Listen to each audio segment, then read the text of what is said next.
திருமதி கிருத்திகா உதயநிதி அவர்களை பேச அழைக்கிறேன்.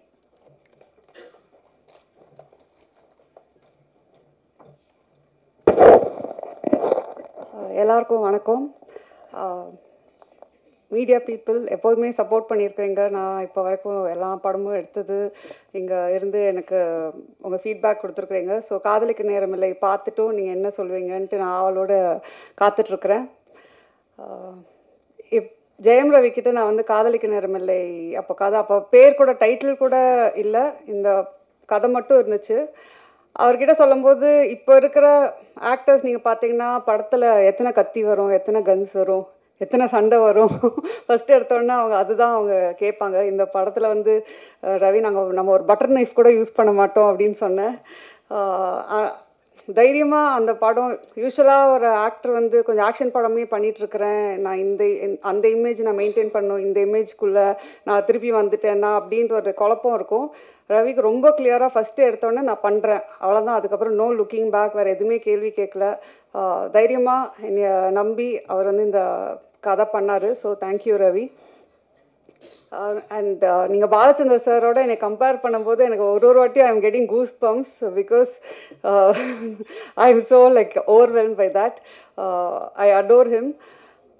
நித்யா மேனன் வந்து நான் அவங்க சொன்ன மாதிரி அவங்ககிட்ட கதை சொல்லும்போது எனக்கு தெரியும் அவங்க ரொம்ப செலக்டிவாக கதை பண்ணுவாங்க. அண்ட் ஆல்ரெடி அவங்கள பற்றி என்ன நான் கேள்விப்பட்டிருக்கிறேன்னா அவங்க எல்லாத்துலேயும் ரொம்ப கரெக்டாக இருப்பாங்க, ஸ்ட்ரெயிட் ஃபார்வர்டாக இருப்பாங்க. சம்டைம்ஸ் சில இடத்துலலாம் கொஞ்சம் ஸ்ட்ரிக்டாக இருப்பீங்கன்னு கூட நான் கேள்விப்பட்டிருக்கிறேன்.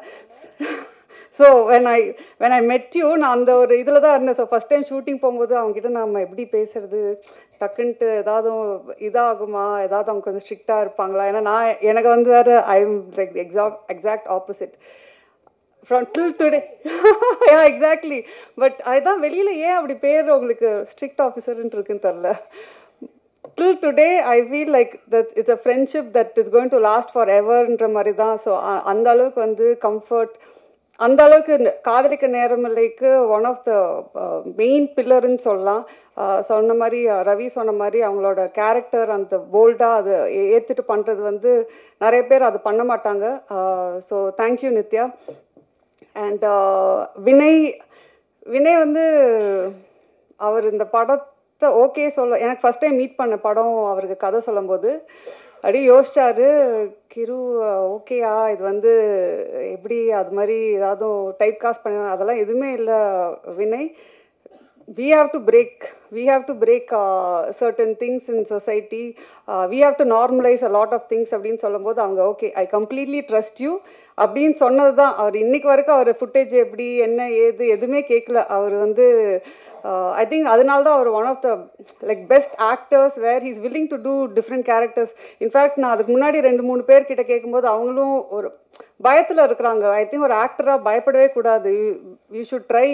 லைக் நீங்கள் சொன்ன மாதிரி you might fail, it might not work out, but நீங்கள் ட்ரை பண்ணலன்னா தென் ஆக்டராக இருக்கும்போது நாங்கள் டைரக்டர்ஸ்லாம் more actors should come, more characters அப்போ தான் நாங்கள் எழுதுவோம், மோர் புதுசாக ட்ரை பண்ணுறதுக்கு நீங்கள் ஒரு ஸ்கோப் கொடுத்தீங்க. அண்ட் டிஜே பாண்டு வந்து நான் ஏற்கனவே சொன்ன மாதிரி அவங்க வந்து கொஞ்சம் ரொம்ப யோசிச்சாங்க.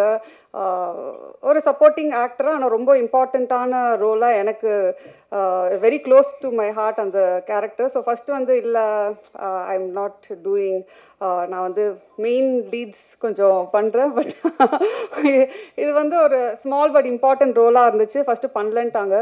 அதுக்கப்புறம் என் டீமில் வந்து ஒரு 20 பேர் ஃபோட்டோ காட்டியிருப்பாங்க, 20 பேரோட வீடியோஸ் காட்டினாங்க, எல்லாமே காட்டினாங்க. நான் எல்லாத்தையும் பார்த்துட்டு இருந்தேன், இவங்க நல்லா இருக்காங்க, ப்ரொடக்ஷன் எல்லாருமே சொன்னாங்க. எல்லாம் அந்த 20 பேரையும் பார்த்துட்டு வந்து திருப்பி நான் டிஜே பானுல தான் வந்து நிற்பேன். திருப்பி அவங்களுக்கு ஃபோன் பண்ணுவேன், கொஞ்சம் கன்சிடர் பண்ணுங்களேன், இல்லை பரவாயில்ல, திருப்பியும் ஒரு ரவுண்டு போகும். அது மாதிரி ஃபைனலாக வந்து சரி இவங்க நான் நடிக்கலைன்னா இவங்க என்னை விட மாட்டாங்கன்ற இதுலேயே அவங்க வந்து ஓகே சொன்னாங்க. So I am happy. நான் அவங்கக்கிட்ட சொன்னேன், ரமன் சார் வந்து அவங்களோட தீம்க்கு வந்து ஒரு சாங்கு அவ்வளோ பியூட்டிஃபுல்லாக அவனை போட்டு வச்சுருக்காங்க. So at least for that reason I think you should be really happy doing this film. And of course Yogi Babu வந்து காஸ்ட் பண்ணுறதே வந்து படத்தில் யோகி பாபு இருந்தாருன்னா ஷூட்டிங் அவர் வந்துட்டு போனாவே கலகலன்ட்டு இருக்கும். நான் சொன்ன மாதிரி பாப்கார்ன் இல்லாமல் படம் பார்க்க முடியாத மாதிரி தான் தமிழ் படம். யோகி பாபு இல்லாமல் ஒரு தமிழ் படம் எடுக்க முடியாது. ஸோ யோகி பாபுவும் இருந்துட்டு நாங்கள் வந்து ஜாலி பண்ணுறதுக்கே அவர் வந்து காஸ்டிங் பண்ணிக்கலாம். And of course Lakshmi ma'am, Mano sir, John Kokken, with you வந்து ஒரு சீன் தான் வருவாங்க, ஆனால் அவங்க நச்சுன்ட்டு ஒன்று பண்ணிட்டு போயிருப்பாங்க. ஸோ எனக்கு வந்து ஐ திங்க் காதலிக்கு நேரமில்லையில் வந்து அது கதை எழுதுனது வந்து அப்படியே தூக்கி கொண்டு போய் அங்கே நிறுத்தது வந்து என்னோட காஸ்ட் தான். So thank you all very much. இந்த படம் வந்து நீங்கள் இப்போது ஒரு விஷுவல் பார்க்குறீங்க, ஒரு எடிட் பேட்டர்ன் பார்க்குறீங்க. இந்த படம் இந்த அளவுக்கு வந்து எனக்கு ரொம்ப திருப்தி கொடுத்துருக்குன்னா இவங்க 2 பேக் போன் தான் சொல்லுவேன். கேமிக் அவரோட விஷுவல் நீங்கள் படத்தில் பார்க்கும்போது I feel I have not seen a Tamil film like that, Gamik, till date at least, maybe in recent times. So எனக்கு அவ்வளோ நானே என்ஜாய் பண்ணி அந்த விஷுவல்ஸ் வந்து பார்த்துட்ருக்குறேன். அண்ட் கேமிக் பொறுத்த வரைக்கும் அவர் வந்து அகெயின் நோ ஈகோ. சம்டைம்ஸ் அந்த டைரக்டர் அண்ட் கேமராமேன் வந்து ஒன்றா ஜாயின் பண்ணதுக்கு ஒரு ஈகோ இல்லாமல் ஒரு கொலாபரேஷன் பியூட்டிஃபுல்லாக ஒர்க் அவுட் ஆகணும். அது எனக்கும் கேமிக்கும் நடந்துச்சு இந்த படத்தில்.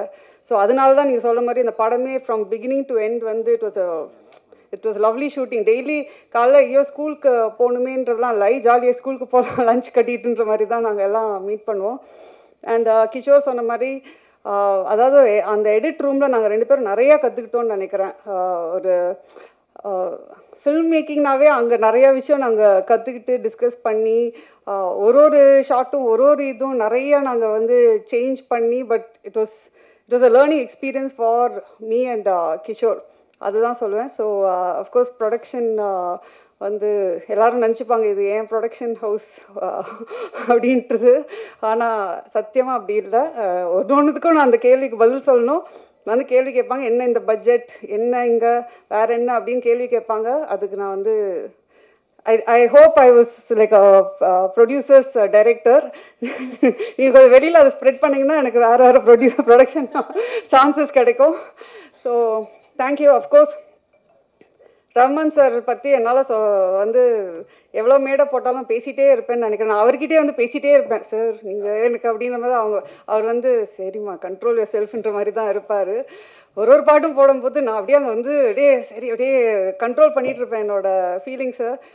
சூப்பராக பாட்டு ஒரு பாட்டுமே வந்து டைம் எடுத்து போட்டு try this out, if you don't like டெல்லுன்னு வேறு சொல்லுவார். எனக்கு வந்து எப்படி அவருக்கு பிடிக்கல, ஃபர்ஸ்ட் ஆஃப் ஆல் எப்படி ஒரு ரஹ்மான் சார் பாட்டு பிடிக்காமல் இருக்க முடியும், பிடிக்கலனாலும் எப்படி சொல்கிறதுன்ற போது ஒரு பாட்டில் எனக்கு சார் இது வந்து கொஞ்சம் அந்த மூடுக்கு செட் ஆகலை சார் அப்படின்னு சொன்னால் அப்படியா சரி ஓகே வேறு போட்டு கொடுத்துர்லான்னு தான். அவர் வந்து அதான் சொன்னேன், அவர் வந்து ஒரு லெஜெண்ட். ஆனால் அவருக்கே அது தெரியாது அவர் வந்து லெஜெண்டுன்றது தான். ஸோ அதுதான் அவரோட பியூட்டி, அவரோட நேச்சரு. எனக்கு வந்து I think all of us should strive to be like Rahman sir. அவர் அவ்வளோ ஒரு இதில் இருந்து கூட most humble person I've ever met. So I think இந்த ப்ராஜெக்டே எனக்கு ட்ரீம் கம் ட்ரூவாக வந்துச்சு. எல்லோரும் நீங்களும் இந்த படத்தை பார்த்து என்ஜாய் பண்ணுவீங்கன்றது தான் நாங்கள் இந்த படம் எடுத்துருக்குறோம். So thank you very much and happy Pongal to every one. And of course நம்ம பிஆர்ஓ டீம் ரொம்ப கஷ்டப்பட்டு நிறைய வேலை செஞ்சு இந்த படத்தை ஓட வச்சுருவாங்கன்னு அப்புறம்